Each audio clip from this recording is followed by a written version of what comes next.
We're going to speak today to the one, the only Andrea Bailey-Brown. If you to know her is to love her. She has her hand in so much stuff. She is amazing at what she does. She is very insightful, very experienced, and I think that listening to this podcast or watching this podcast on the YouTube channel, you're going to get so many good insights that you're not going to be able to stand it, because that's how I feel every time I talk to her. But before we start this conversation, we just have a word from our sponsor. All right, welcome to Common Sense Conversations. I'm Micah, and today we have Andrea Bailey-Brown, as I mentioned just earlier. And Andrea is, she has so much going on. I don't know how she does it. And she does it. She fired her assistants. She's so good. And she does it all by herself. Andrea is a multi-unit franchisee with Jiffy Lube. She's the CEO of Andrea Bailey-Brown Consulting, and she helps people, frankly, find the right businesses to buy for themselves. Andrea, welcome to the show. Thank you, Micah. So great to be on your show, and I'm really looking forward to this conversation with you today. Now, did I miss something? Because you do a whole bunch of stuff. They say everything that you do. Really good. Yeah, that's a good question. I am busy, but I enjoy it. You're right. We are multi-unit franchisees with Jiffy Lube brand, and then I decided to start this consulting company once I finished my MBA, and I had so many people that were asking me about getting into franchising or wanting to franchise their business and help with franchise sales development. And so we are a growing boutique franchise firm and loving what we do. And due to Jiffy Lube, we opened a sales and automotive business during COVID, and it has been growing. That before our conversation today, Micah, I was actually out looking at spaces for our expansion and our growth that we have coming. So those are some of the things that I do. So you and Mr. Bailey, Mr. Brown is, you guys are moguls, huh? Mini moguls. We are, you know what, we are enjoying being serial entrepreneurs. And I think that's part of it. You start with one thing and then it grows. And sometimes you just have to go with the growth that is happening in your business. And, you start to see other opportunities that wasn't there at the beginning. But I feel that sometimes that's why you really have to start with something and see where it goes. So I always like to start from the beginning and end at the end in these conversations. So, do you really speak French and German? That is so good. Yeah, I'm not one of those people that just likes to flex and put stuff out there because right. It sounds good. But yeah, I went to university and I had a French major and a German minor, and I actually started taking French and German in Jamaica because I was born in Jamaica.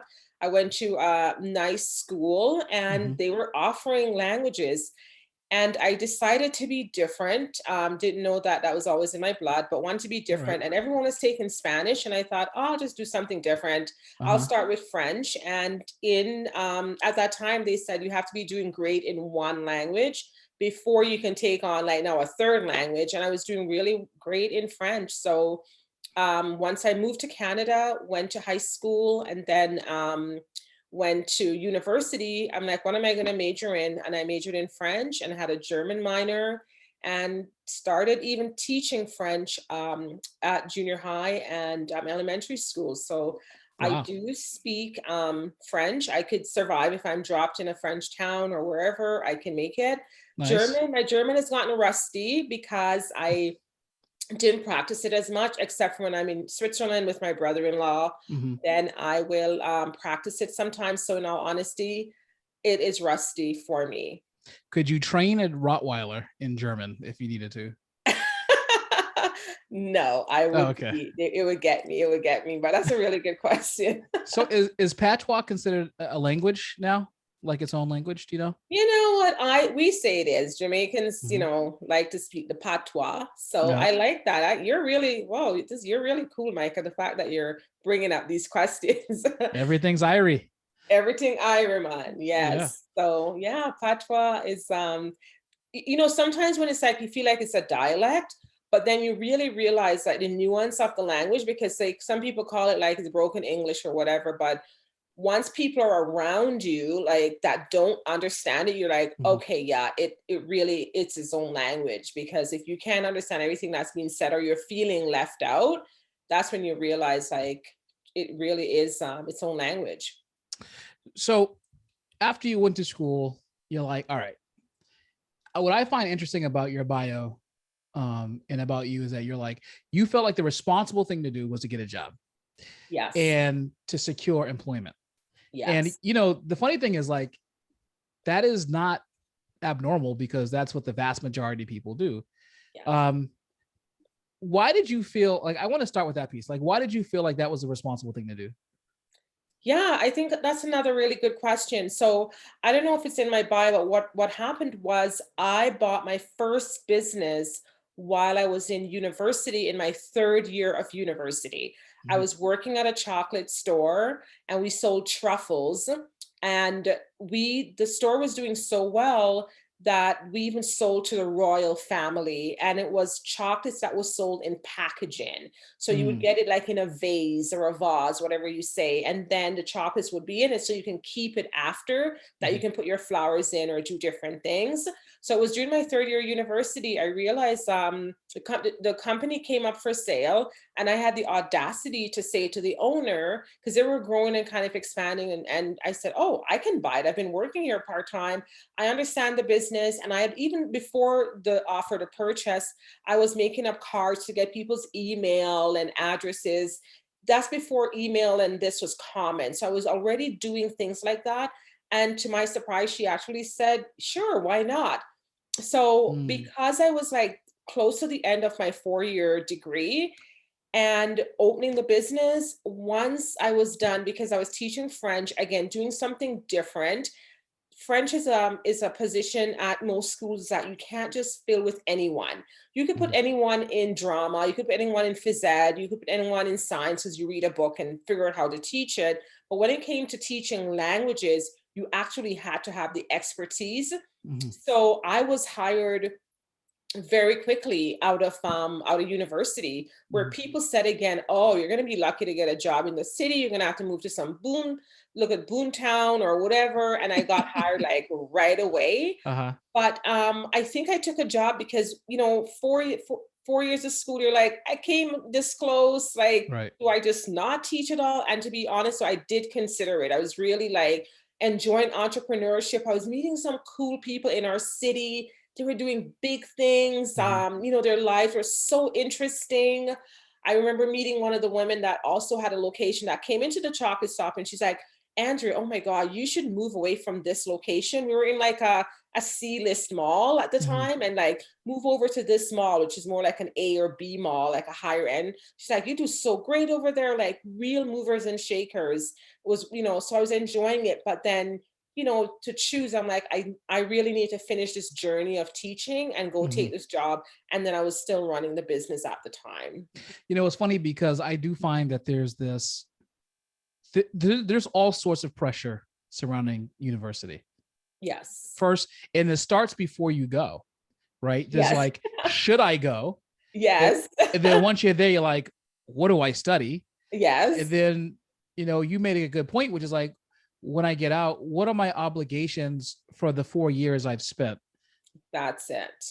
And, you know, I don't find that piece is talked about nearly enough. Yes. So we talk now, there's a growing movement now of people who feel like, why should you even go? Because you could become an entrepreneur.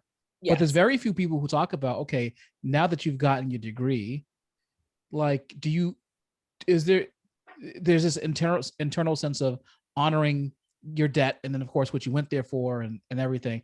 Um, but did you feel like that? So looking back on it, if you had your brain now and you Yeah. were in that body, what decision would you have made, do you think? Yeah, that is good too. Micah, you're just bringing the real questions here. You are a smart one. I went to school for psychology, so I like to dig in there. Yes, okay, that makes sense. Like, At the time, I think I'm sort of glad I went to teach and do what I did because I didn't have the confidence to believe that I could keep it all going.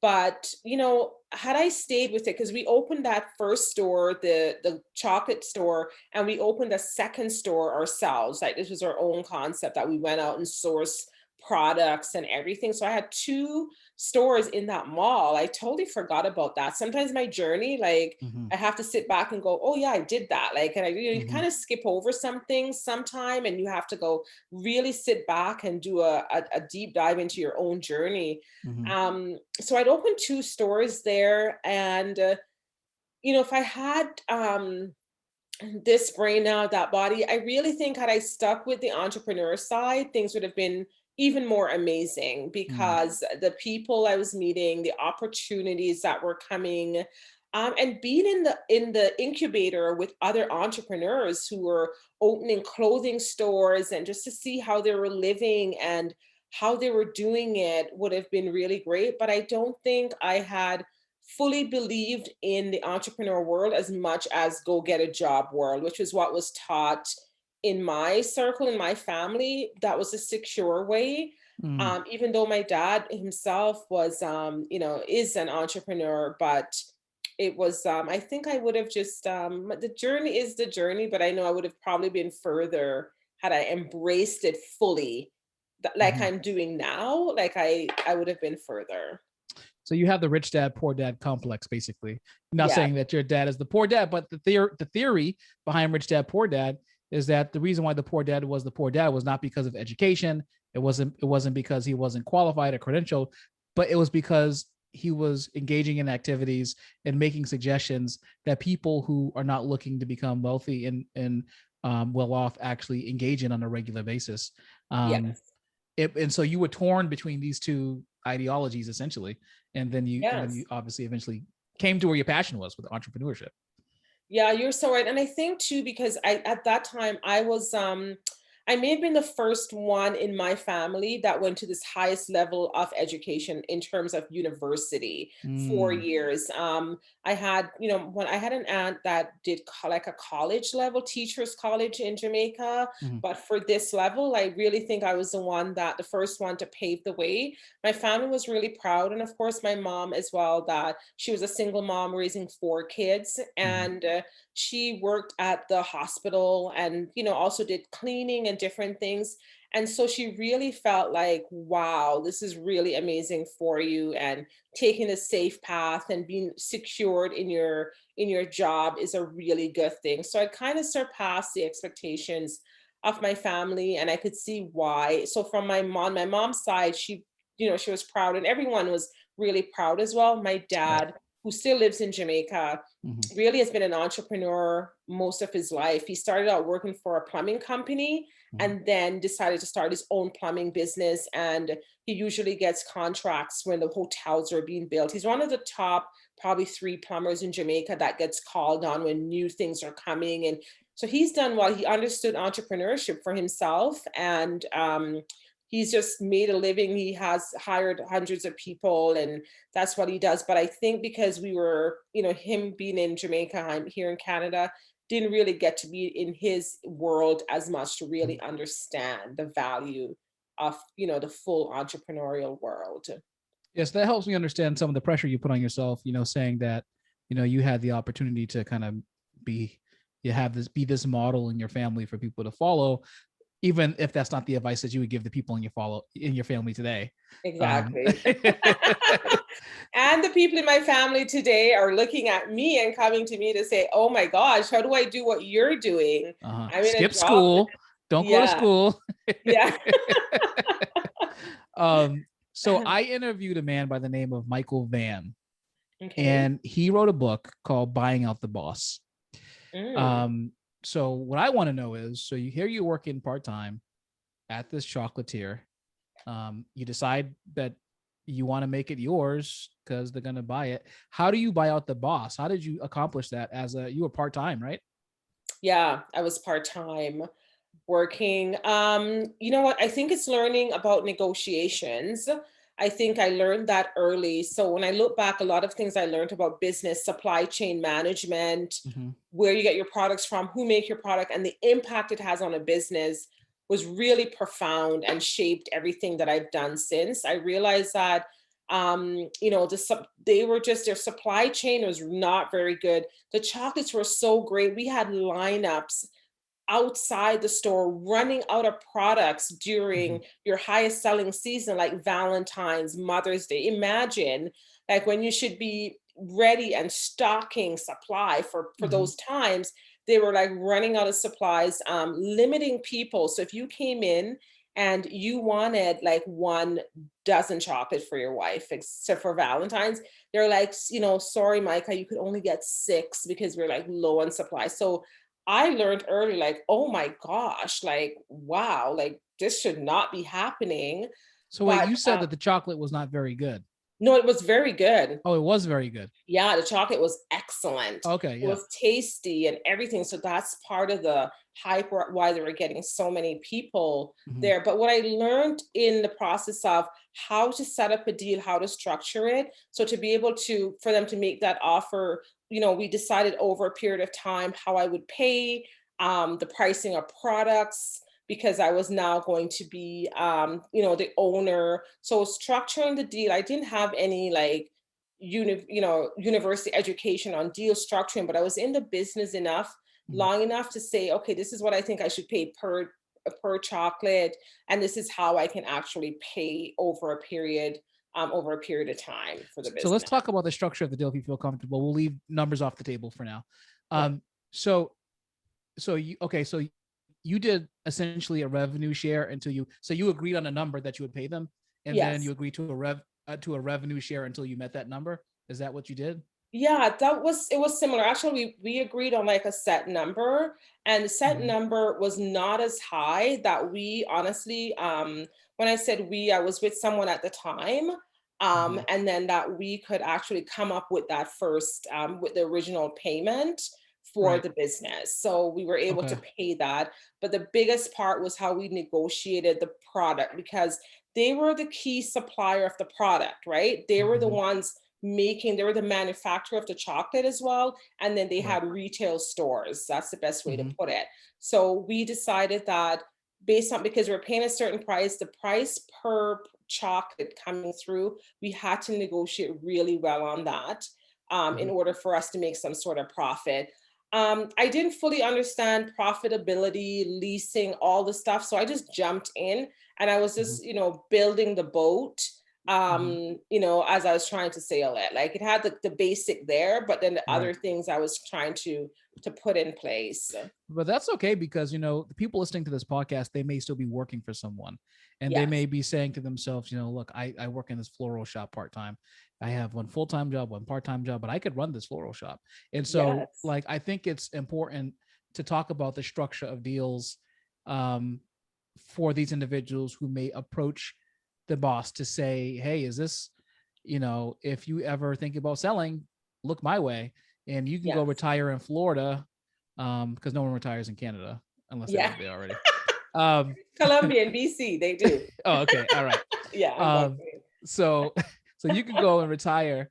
You can go off, and I'll send you checks as I pay down our agreed upon amount. And that's a good way to kind of, in your case, you were both a manufacturer and a retailer, right? So there were multiple things that you had to negotiate, because Yes. this, in manufacturing, obviously there's supply chain and you have a supply stream, right? And then, Yes. what is your next, what's your upstream supplier, and how, like, so, okay, so let's assume, so I have a question about this before we jump into the new stuff, then we'll jump into more stuff. um did you require the boss to give you a introduction to some of the supply chain managers that helped you out? Like, how did you how did you get them to kind of like talk you up to their suppliers, vendors, and their relationship managers? Yeah, you know what? That's really good. I think back to your other first point though, Mm-hmm. I think if you're working part-time in a business, just always try to look at it from the point of view of the owners.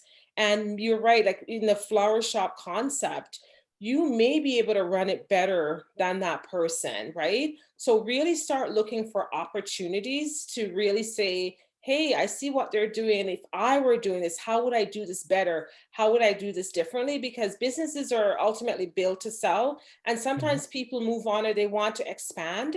You know, and I know we've had people in our business where we're thinking if we were opening another location or selling, could we sell to any of these employees? Could anyone in here run this business, even after being in there for 7, 10 years?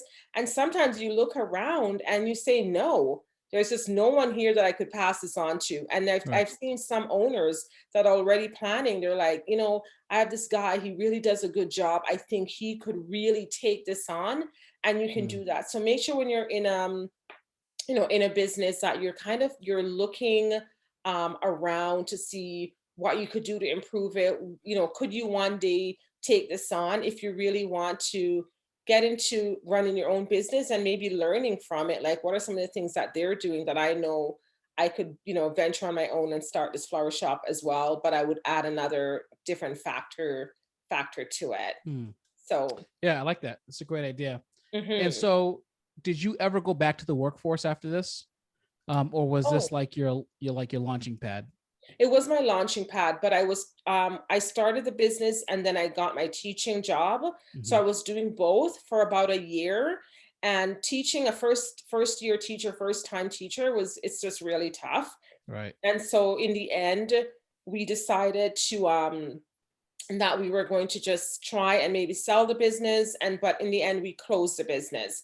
I Okay. have to say that was also another big learning lesson for me in terms of how do you position your business to be able to sell it, you know, Mhm. build that whole build to sell you know, idea. And I realized that not because you have a business does means everybody wants to buy it.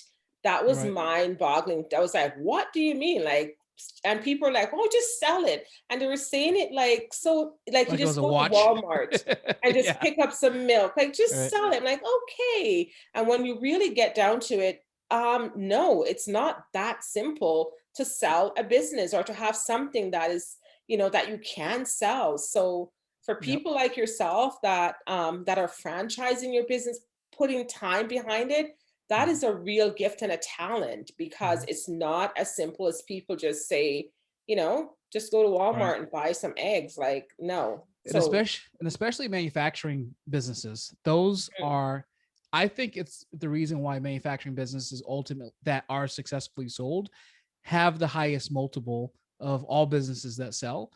It's okay, because those companies are the ones that have nailed down the manufacturing process and how to scale the manufacturing if they need to.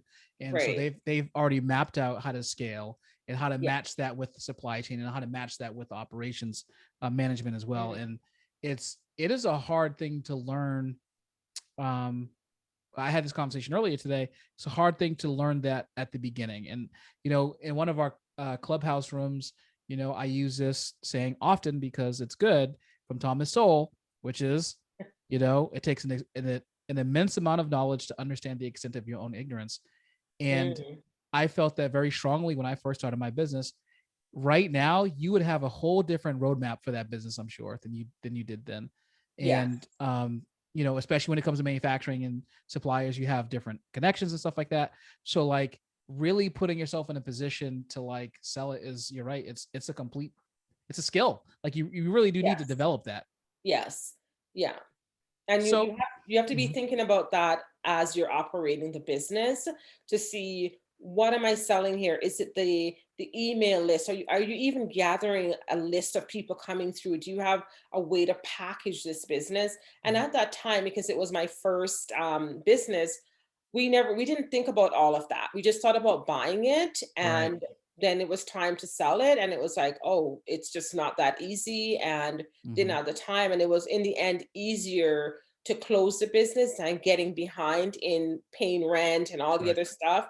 But it would just change the way I looked at business from that point on. And that's a great point. In one of my earlier podcasts, I've spoken to that point many times, which is a lot of people learn how to jump in, but at some point the pool has to close for the day, and you're gonna have Yes. to get out, dry yourself off. You got to figure that out. That's kind of what got me into franchising, right? This whole, okay, scaling, and I, Yes. I was already systematic. I already had processes in place, but scaling to be able to be a, like just to be in a position to be sold. So there's a difference between selling your business and Yeah. then being in a position, like you said, that somebody wants to buy it. Wants to buy it. That's Yeah. a whole different ball of wax, right? So I'm like, Yes. okay, I gotta kind of refine my thing too. So I completely understand that. So okay, so you closed the business.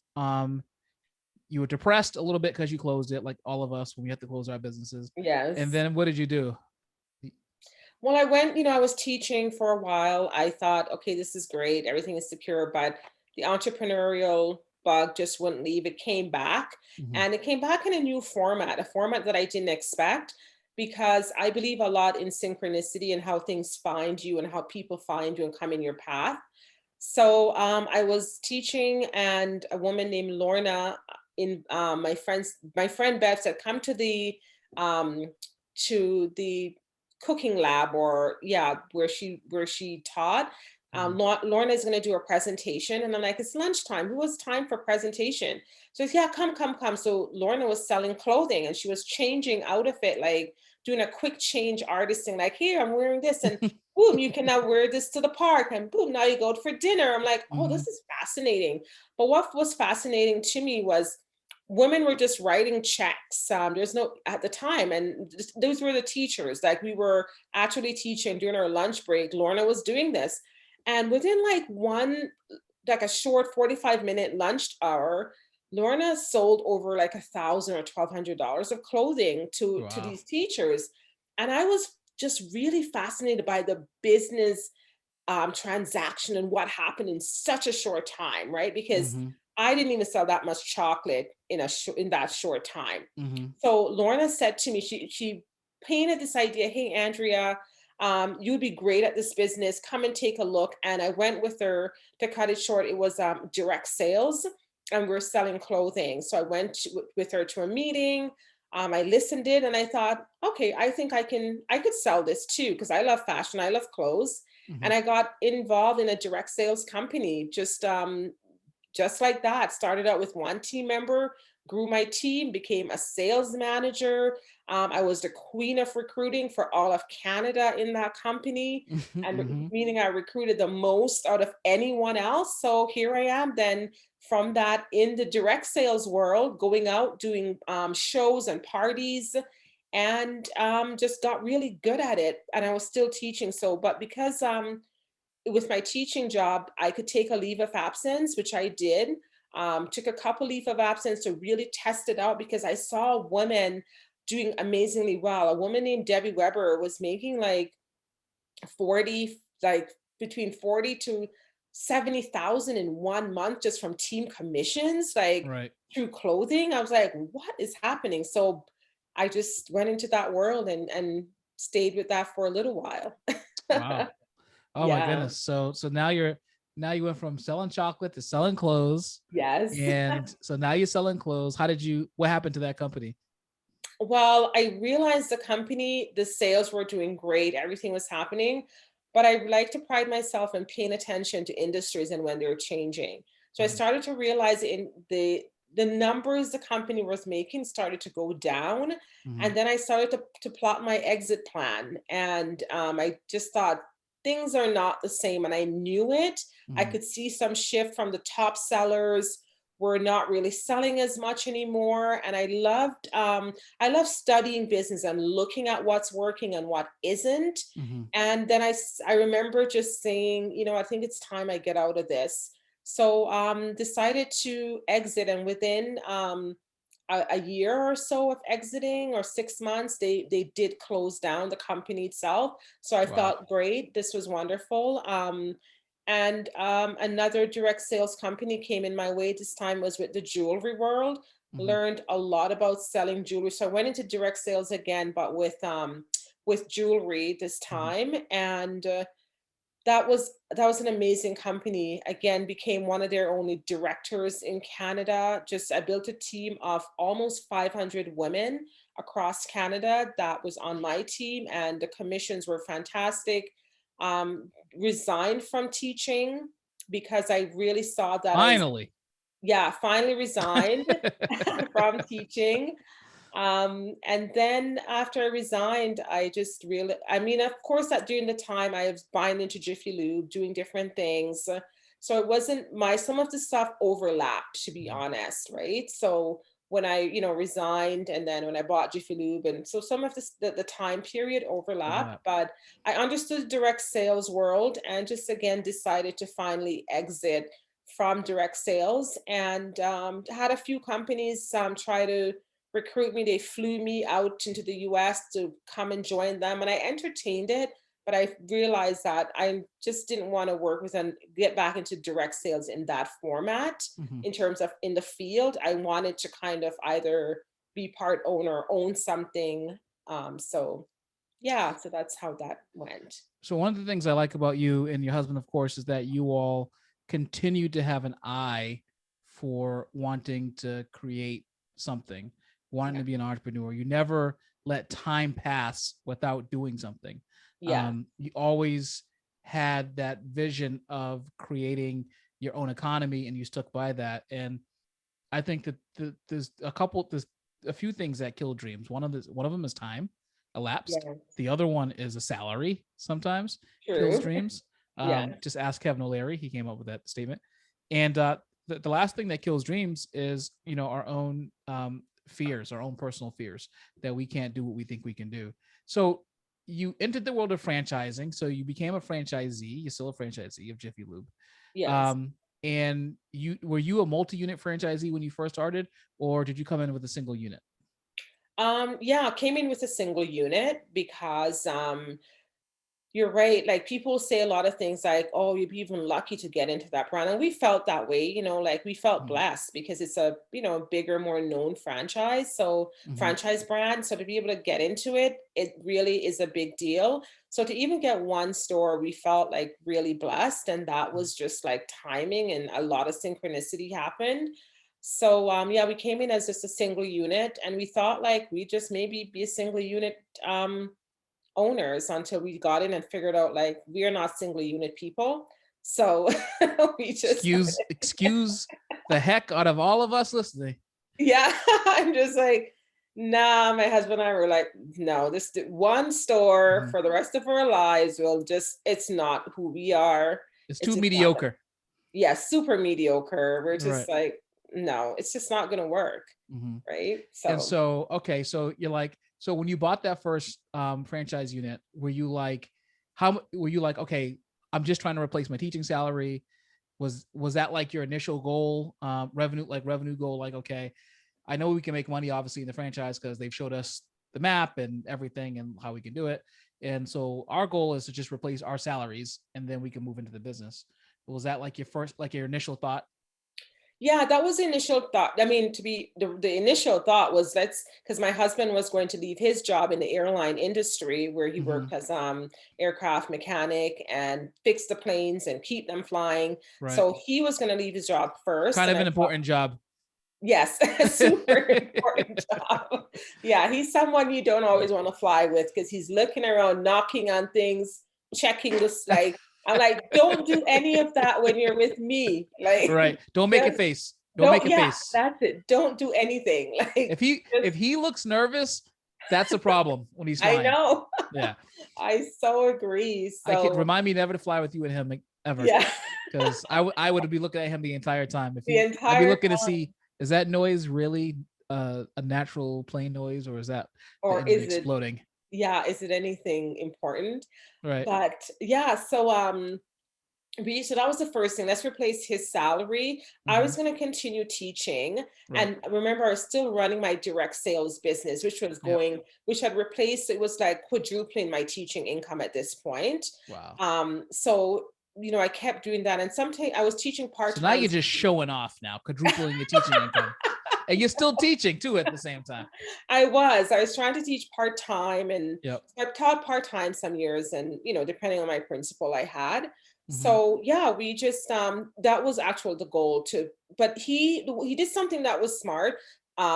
My husband took a pay cut. Like he didn't come into the business right away like I'm making this much at the airline and I need Mm-hmm. the exact. So he took almost a 50% pay cut for the dream of becoming his own boss and Mhm. running his own business, knowing that, to start off, because what some entrepreneurs do, they put too much pressure on the business Mhm. too early, right? And we didn't want to do that. We didn't want where it's like, oh, the business better create and churn, churn, churn, where Mhm. there's a natural progression sometimes where the business is at to build it up to, to take it to that next level. And Right. when you take too much out of a company, you will kill the business faster than anything else. So we cut back. Luckily, we were doing well at that time, Mhm. teaching, running my direct sales company. So we didn't go into the business needing it to save everything, and Right. that is where I think made a world of difference. Why we were able to become multi-unit franchisees. Mm. So, how many employees did the first unit have? When we bought the first unit, they already had at least, just seeing the guys standing around a bit, 5 employees, because it was only a two-bay store. Okay. So it was a small Jiffy Lube. Most stores now have 3 bays, some they built with Mhm. 4, but it was only a 2 bay. So no Mhm. matter what, you could only get, 2 cars in to change Right. oil at a time. So we had about 5 employees that were there. Was it a resale or was it a fresh build?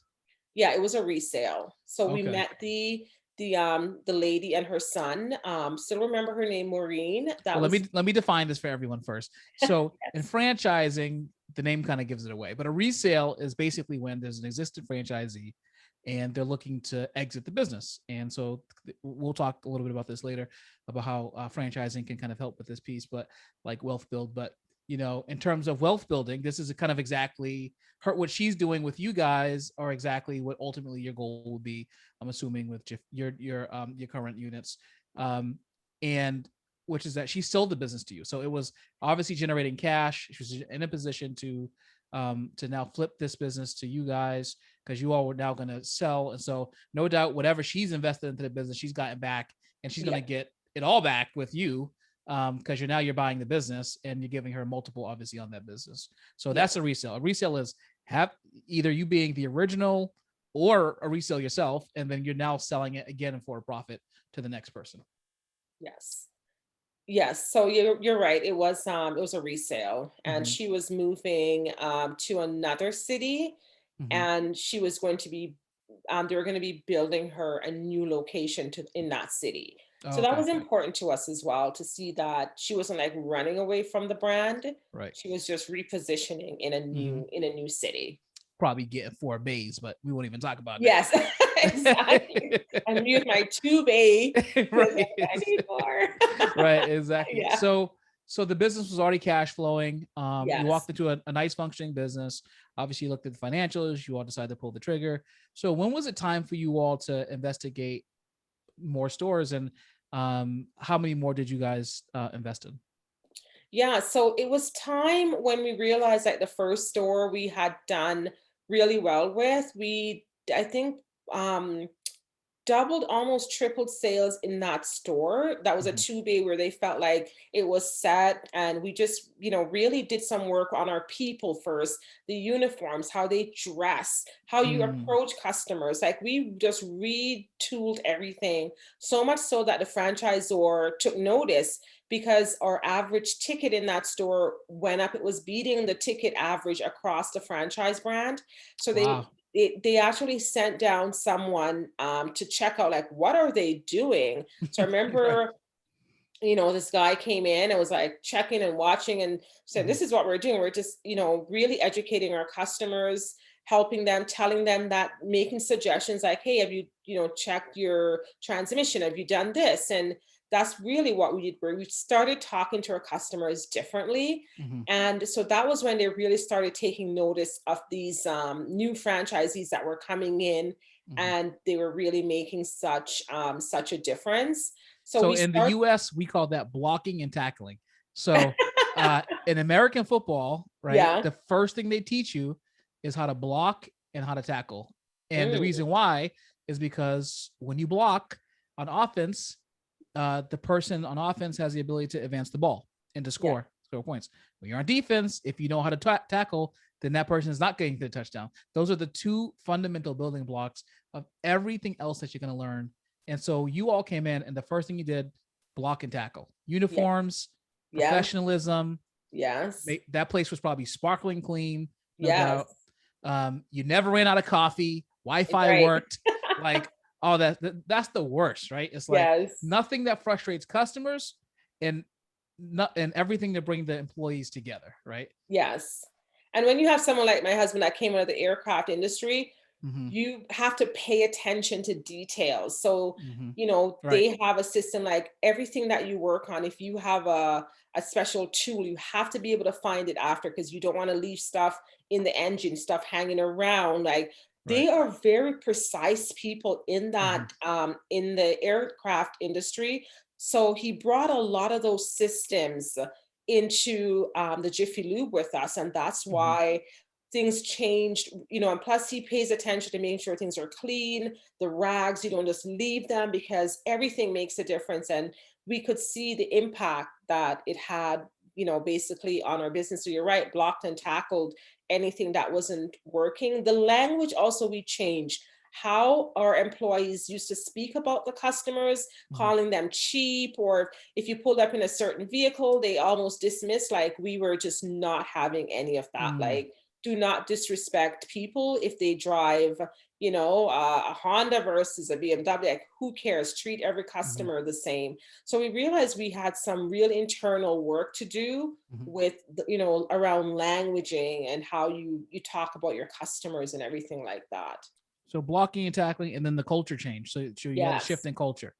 Big that, yeah. If there was a bell, Mike, I'd be ringing it ding, ding, ding, Right. because you're right. The culture part was so big. Like, wow, like, how dare you, approach people in certain ways. And also making sure that people weren't being overcharged or for things that they don't need. And basically, we told them, you'll be fired if we found out that you gave someone a service that they didn't need. That is grounds for dismissal. Just the whole thing. We came in like not a, of course we didn't know everything we were doing, but we knew enough about business and how you treat people that we could say, if you do this, you'll be out of this, you'll be gone. So a different approach. Nope, it's an awesome strategy. Those literally are the two fundamentals to running business today. Number one, fundamental, block and tackling.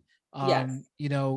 Doing the things, literally just doing the things that people expect you to do in business, right? Yes. Like, how many businesses do you go to where the thing that changes your mind about a business, I think, and this is what I think about it, is it's almost like when your expectation doesn't meet the reality of what the business. So your expectation is what the business puts out there publicly.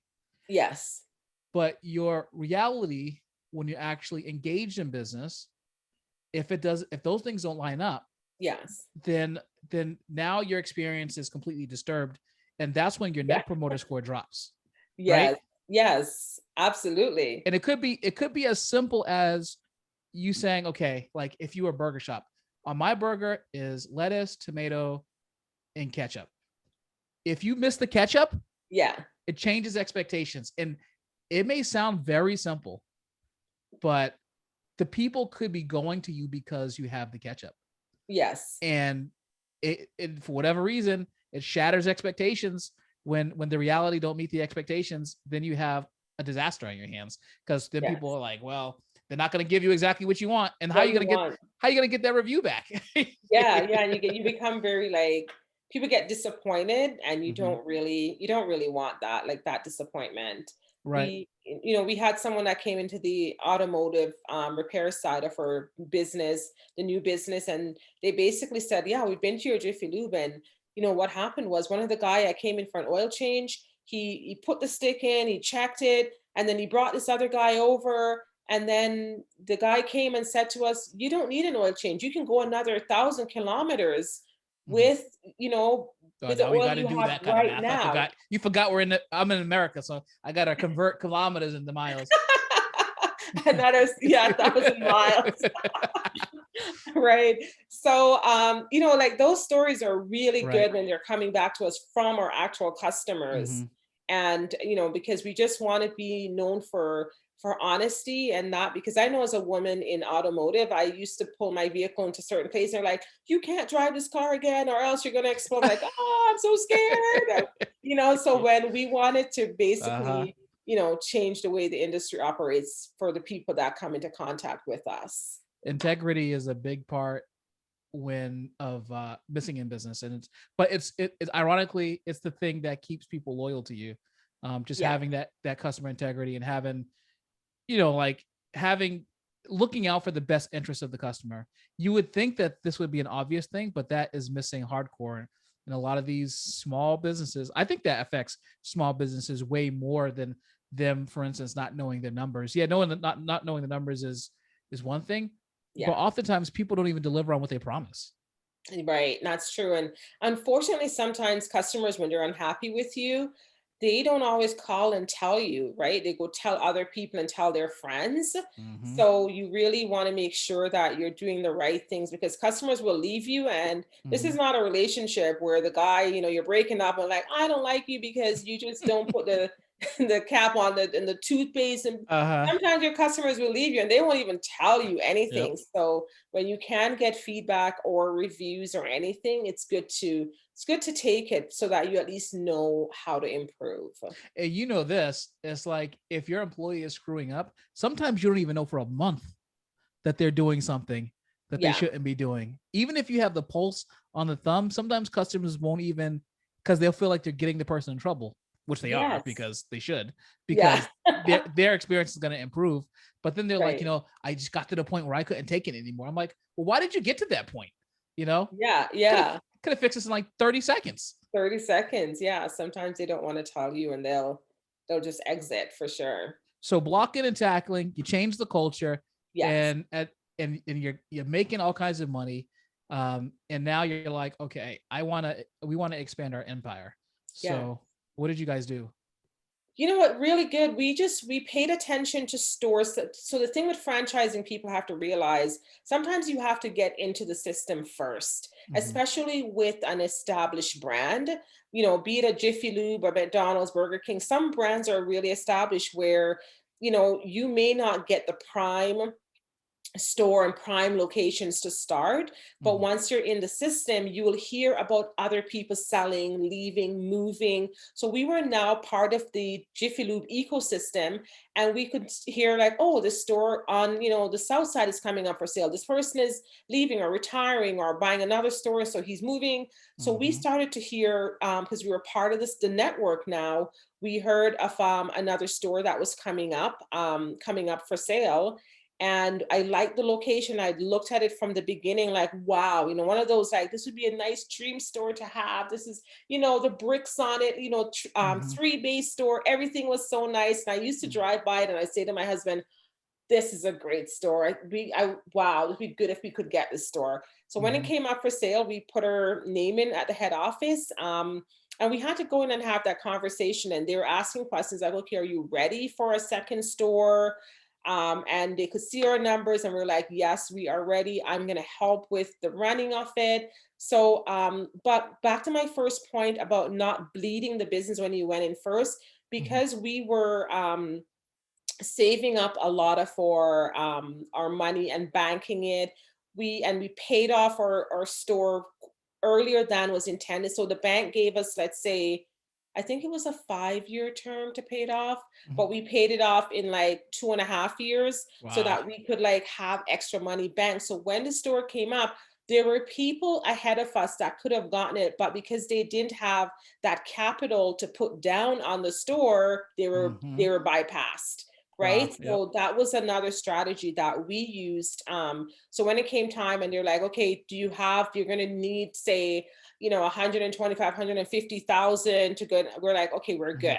Right. Right. Outside of any additional funding that we needed. Mm-hmm. So that really was what I think propelled us. We were ready. They saw the numbers we were running Mm-hmm. from the other stores. And the owner just said, all right, let's do this. So Right. sometimes a lot of these deals as well, it's just based on, okay, you ready? Okay, let's do this. It's not Mm-hmm. like, the big, it's Right. fascinating, Michael, when you're in these worlds. And Yeah. as you're finding too, deals and decisions are made not Mm-hmm. by like, this big guillotine of this board of people sitting. It's sometimes it's these one-on-one quick conversation. All right, you ready? Yep. Okay, leave it with me. Let's go do this. Like Hmm.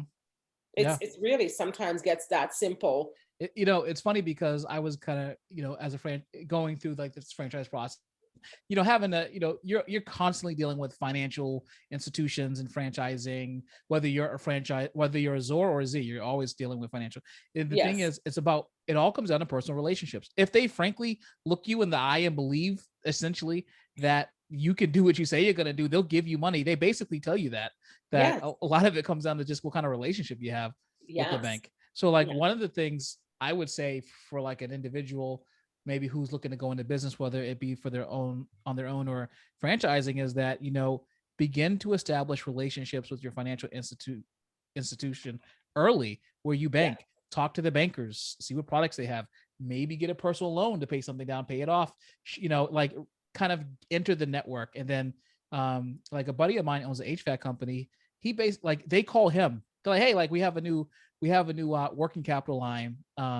Do you want to take advantage of it? It's a special rate, blah blah blah, or we have this much Yes. cash. This, and then he just does it. Like or if it works for them, they do it. If it doesn't, it doesn't. But like they basically the banks just throw money at them. They're looking for people to throw money at because they only make money when they throw money at you.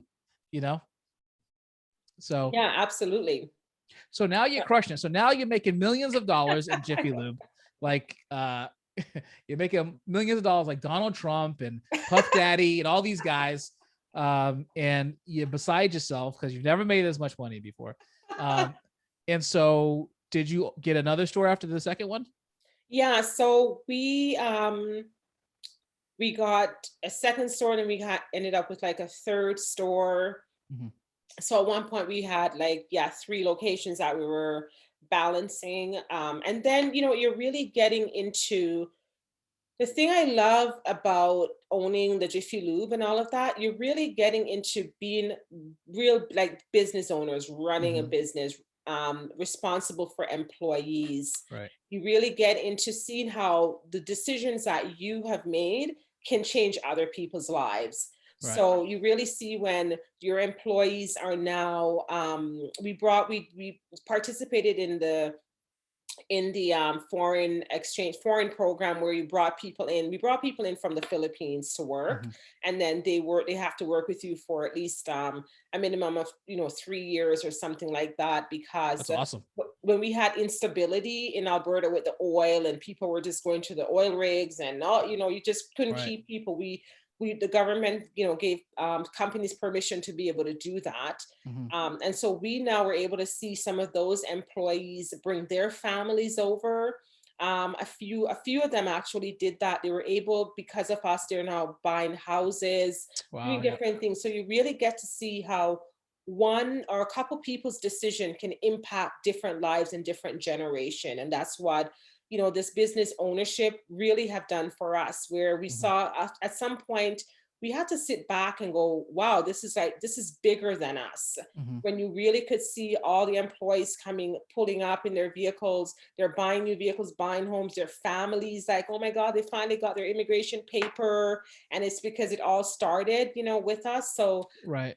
I think that, yeah, the whole Jiffy Lube thing and the ownership really positioned us differently. And it just really made a difference that we are responsible for people's paychecks and Mm-hmm.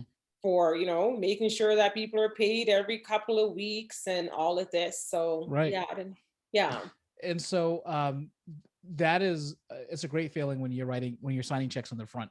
So I always Yeah. tell people, like, when you're signing checks on the front versus the back, like, it makes a big deal. True. So what made you start the consulting firm? What made you want to help other people buy businesses as an additional asset, like as an additional company and a focus? Yeah, so it was I don't know where it was. About one side, the second direct sales company I was with, I exited.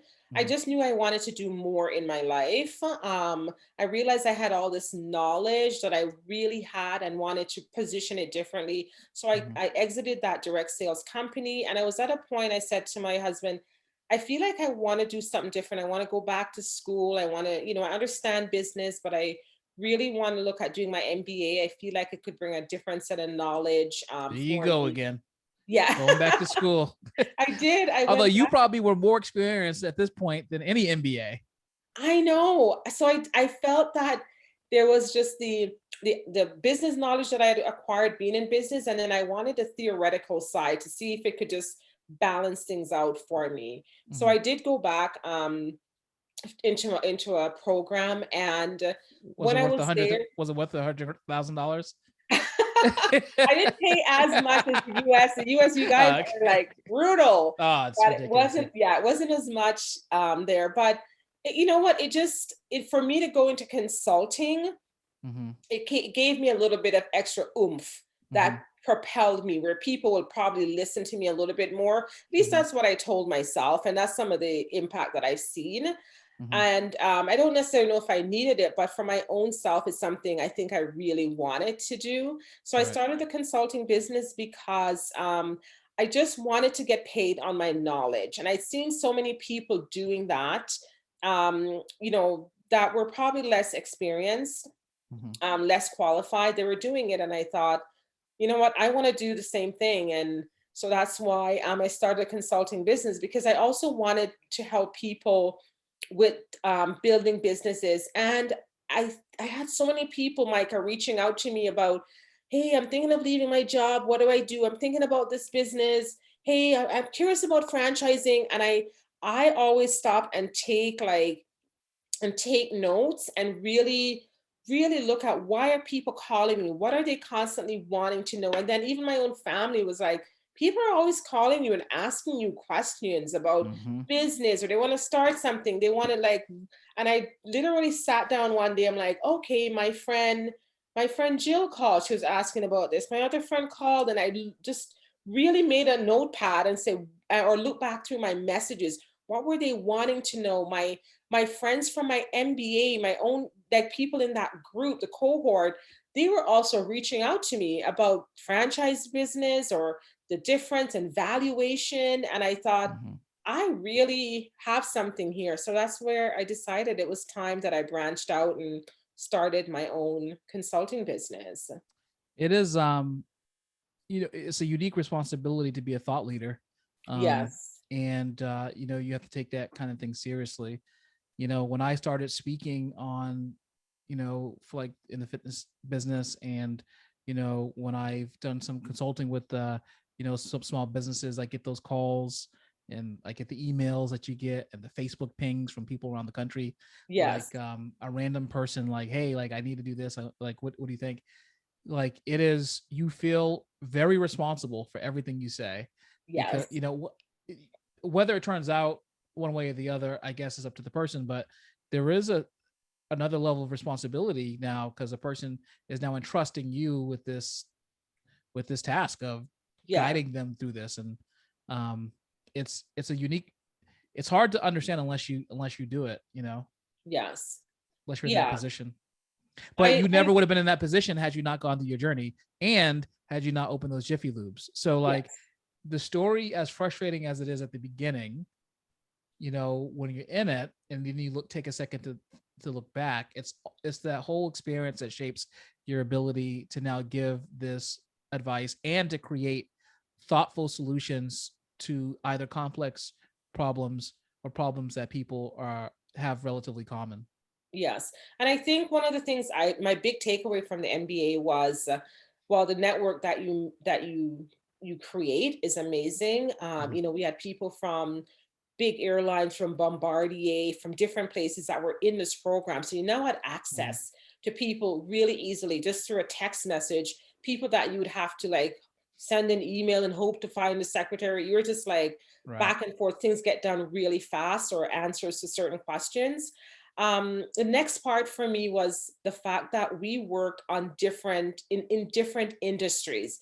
That Mm-hmm. was really big for me, because we worked in the boating industry. We worked in with charities. We worked in just so many different industries that when it came time and someone came to me, I would say, hey, my business is in this. I'm like, okay, like it was no longer intimidating. Like Mm-hmm. prior to the MBA, maybe I would have put myself in a box to say, well, if I'm not in automotive, or if I'm not in chocolate world, I don't know. But it just gave me now the confidence to say every business strategy that you have can be used on almost any business, whether you're in the food, whether it's in the fitness or airline. I mean, there's a few little things you'll have to learn, but overall, you can still work with businesses and different concepts. So it just really taught me how to use my skill to diagnose problems. And when you have your marks are on the line and you have, you want to make it out of there, you do that work to make sure you're Yeah. doing it all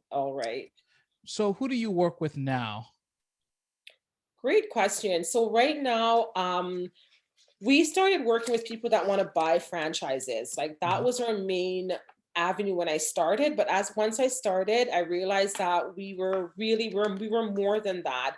I mhm, see us like that. I could be like this big global agency. But right now we're, specializing. I'm working with people that, really want to buy franchises, but you have to be ready to have money to invest. So mhm, we're kind of redefining our ideal clientele that if you're curious about franchising, well, yeah, maybe we can answer some questions, but you mhm. must be coming in with an intention to be ready to invest in a business. And then we're working with people who predominantly want to grow their business and expand dramatically through franchising, right? So if you have one location or a couple, but you want to franchise the business, that's our market we're starting to do more work with, because we're just having so many people reaching out to us who really need help Mhm. with taking their concept and turning it into a franchise, or at least finding out if their business can be franchised. And if in the end, if even if they don't, we will leave them with certain things that they can do to improve their business, Right. right? Go through the business and say, hey, still work on this, work on your people, work on your offering. So whether you decide to or not, at least you will leave, we'll leave you with some different things that you can work on to make your business more efficient. So those are the two areas we're focusing on. We do have we were working with franchise sales development, and we're just at this point building out our team so that we can help in that part of the business, because we are getting offers from all over, and we Right. just really have to say, okay, how do we streamline this business that we have? That's awesome. Yeah. So, how can our listeners or my listeners get in contact with you? Do you work in both the U.S. and Canada, or just Canada right now? No, we were both the US and Canada, because the franchise agency that I've teamed up with, most of the businesses are Mhm, located in the US, to be honest. Probably all of the business that is in my inventory, they're mhm, all US brands first, and some of them have expanded into Canada. mhm, So they can find me by finding me on LinkedIn, or going to andreabailey-brown.com, and mhm, then you can find a way you can contact me there. I love social media, so you'll find me on Instagram all the time, mhm. under my name, or on the Bailey Brown Consulting. You can find me on LinkedIn. You can find me on Clubhouse, and I just love all things social media. So that's how you can That's find me. That's awesome. And we will put that link in the show notes and both the YouTube and the audio version of this podcast description as well. Andrea, you dropped so many knowledge bombs today. Um, it's been awesome. Like I've had a great time. I love talking business. And I think, taking you through your story, your journey, your mindset in these different phases is really helpful to people who listen to this podcast. We like to hope business owners grow past their first 200,000 revenue. So that's kind of our goal with this podcast. And certainly you've given enough tips for them to be able to do that and expand the empire. So thank you for coming today. And I hope that franchise uh, consulting you're working with has Meld in their portfolio and they're presenting Meld to their clients. So Yes, I'm gonna check that out for sure. I really appreciated this. You are an amazing interviewer. I love getting to know you, and I just love sharing the stages with you on Clubhouse, because you are a knowledgeable guy, and I just really love it. I love smart people, so I that's right. appreciate that. what do they say? You're the sum of the 5 people, whatever you hang out with, or You whatever. hang out So, with, yes, and yes, obviously I'm hanging out with the best because I'm hanging out with you. And so, yeah, we do the clubhouse thing. What, Tuesday, Thursdays usually. yes, I didn't jump on today because I was busy. Also, it was kind of more food book focused today, which is not really my focus. So I figured I'd yes, let the people with experience do that one today. So I kind of bowed out of that. But it clubhouse is fun because you kind of get to engage on your own terms. You don't have to jump on a other thing like this. You know, it's an interesting, unique way to like kind of involve yourself in social media. yes. It's a little brutal sometimes when you get the person who's super long-winded. You just have to wait. But That is other than so that, true. it's all good. Yeah. So Andrea, thank you for taking time today to talk to the Common Sense Show podcast. We are in something like 15 countries and 38 states in the US, and people listen to Wow. us in Canada. So like, we're going to get you some clients who want to buy businesses. Do you have an application, or I linked to the website, and then that link should have your application. Okay, for sure. Or link on your website. It will be like work with you guys and has the contact info. So we'll make sure that we have Yes. that in there. Thank you so Awesome. much, Micah.